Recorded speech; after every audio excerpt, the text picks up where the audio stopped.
امریکہ نے ایران پر حملہ کر دیا۔ امریکی صدر کہتے ہیں ایران میں فردو، نتنز اور اصفہان میں جوہری پلانٹس تباہ کر دیے۔ جوہری تنصیبات پر بنکر بسٹر بموں اور ٹوماہاک میزائلوں سے کامیاب حملہ کیا گیا۔ دنیا میں کوئی اور فوج ایسا نہیں کر سکتی۔ ایران کو اب جنگ کے خاتمے پر راضی ہو جانا چاہیے۔ اب یا تو امن ہوگا یا پھر ایران کے لیے سانحہ ہوگا۔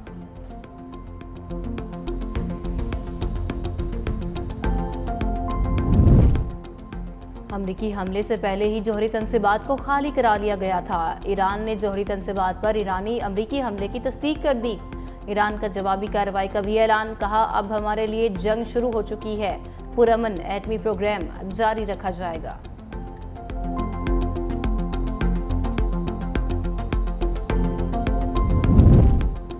اقوام متحدہ کے سیکرٹری جنرل انطونیو گوتریس نے امریکی حملے کو عالمی امن کے لیے خطرہ قرار دے دیا۔ کہا ایران کے خلاف امریکہ کے طاقت کے استعمال پر شدید تشویش ہے۔ تنازع تیزی سے قابو سے باہر ہو سکتا ہے۔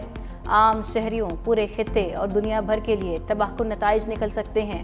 اس بحران کا کوئی فوجی حل موجود نہیں۔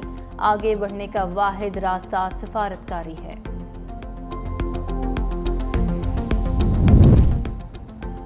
اور امریکی کانگریس کی ڈیموکریٹ رکن سارا جیکبز نے ایران پر امریکی حملہ غیر آئینی قرار دے دیا۔ سارا جیکبز کا کہنا ہے کہ ٹرمپ کے ایران پر حملے نہ صرف غیر آئینی ہیں بلکہ یہ خطرناک اشتعال انگیزی ہے جو امریکہ کو ایک اور خطرناک جنگ میں دھکیل سکتی ہے۔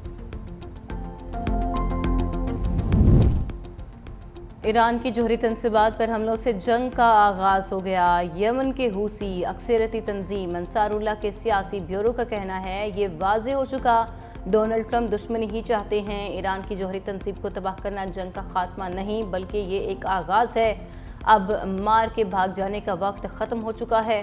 حوثیوں نے دھمکی دی تھی کہ اگر ڈونلڈ ٹرمپ نے ایران پر حملے میں اسرائیل کا ساتھ دیا تو بحیرہ احمر میں امریکی بحری جہازوں پر حملہ کریں گے۔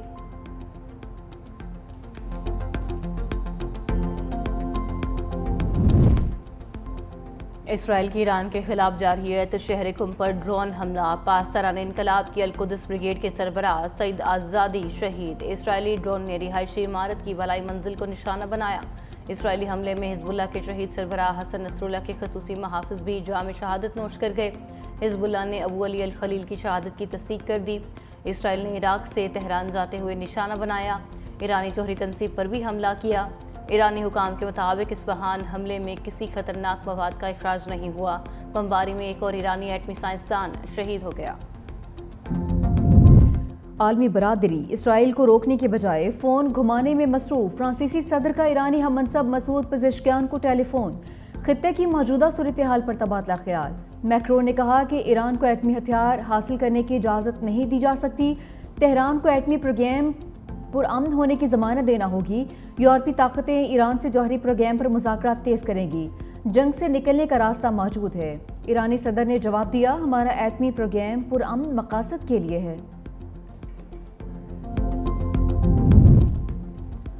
پیوٹن نے ایران کے ایٹمی پروگرام پر اسرائیلی جھوٹ بے نقاب کر دیا۔ کہا کہ اسرائیل کو بارہا بتا چکا ہوں، ایران کے ایٹمی ہتھیار حاصل کرنے کی کوئی شواہد نہیں ہے۔ تہران کو پرامن مقابلے کے لیے مقاصد کے لیے جوہری توانائی کے استعمال کا حق ہے۔ روس اس شعبے میں ایران کو درکار تعاون فراہم کرنے کو تیار ہے۔ ایران اور اسرائیل دونوں مذاکرات میں لچک دکھائیں، یہ ضروری ہوگا۔ پاک بھارت جنگ رکوانے پر نوبیل انعام۔ ٹرمپ کا انعام۔ پاکستان کا امریکی صدر کے لیے امن نوبیل انعام کی سفارش کا فیصلہ۔ حکومتی اعلامیے کے مطابق ٹرمپ کی مداخلت سے پاک بھارت کشیدگی کم ہوئی اور جنگ کا خطرہ ٹل گیا۔ امریکی صدر کی دور اندیش قیادت نے اسلام آباد اور نئی دہلی کے ساتھ سفارتی رابطے استوار کیے۔ عالمی برادری نے بھارت کی بلا اشتعال جارحیت دیکھی۔ صدر ٹرمپ کی حکمت عملی سے تیزی سے بگڑتی صورتحال قابو میں آئی۔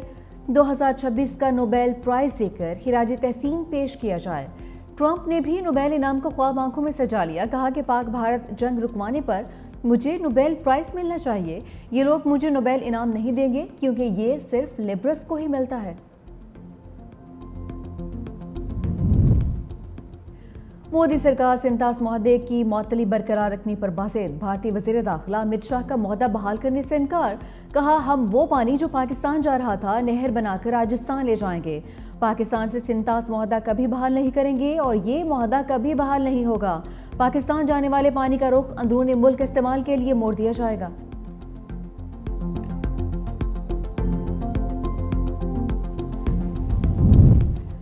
پاکستان نے جنگ بندی پر بھارتی پروپیگنڈے کی کھال ادھیڑ دی۔ ترجمان دفتر خارجہ نے کہا جنگ بندی کی درخواست بھارت نے کی۔ 10 مئی کی صبح 8:15 بجے امریکی وزیر خارجہ مارکو روبیو نے سیز فائر کی پیشکش کی۔ سعودی عرب سمیت دوست ممالک نے بھی کردار ادا کیا۔ نائب وزیر اعظم اسحاق ڈار نے جنگ بندی کی پیشکش کو قبول کیا۔ بھارتی میڈیا کا دعویٰ بے بنیاد اور گمراہ کن ہے۔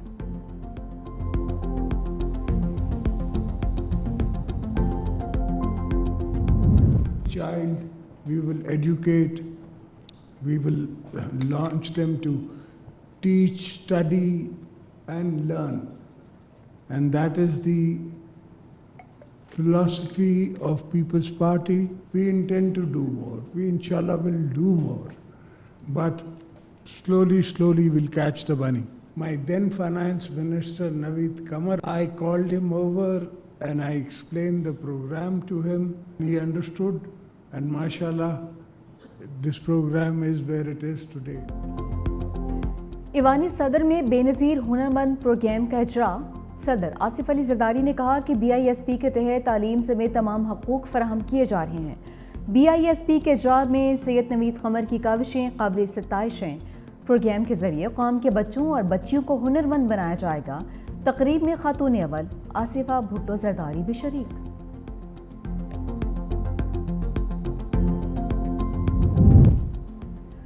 نظیر جس کی نہ ملے وہ اتنی بے نظیر تھی۔ سندھ اسمبلی میں شہید محترمہ بے نظیر بھٹو کی سالگرہ کی تقریب۔ وزیر اعلیٰ مراد علی شاہ، سابق وزیر اعلیٰ قائم علی شاہ، نثار کھوڑو نے کیک کاٹا۔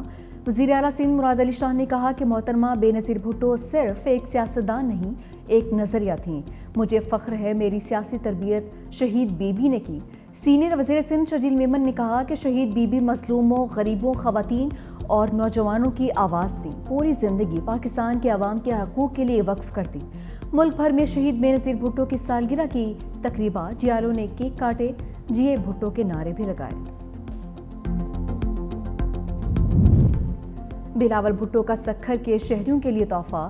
شہید بے نظیر بھٹو فلائی اوور کا سنگ بنیاد رکھ دیا۔ منصوبے پر 1.5 ارب روپے لاگت آئے گی۔ ترجمان سندھ حکومت ارسلان اسلام شیخ کہتے ہیں بلاول بھٹو کی جانب سے شہریوں کے لیے یہ ایک بڑا تحفہ ہوگا۔ پیپلز پارٹی پسماندہ علاقوں کو ترقی کی راہ پر گامزن کرے گی۔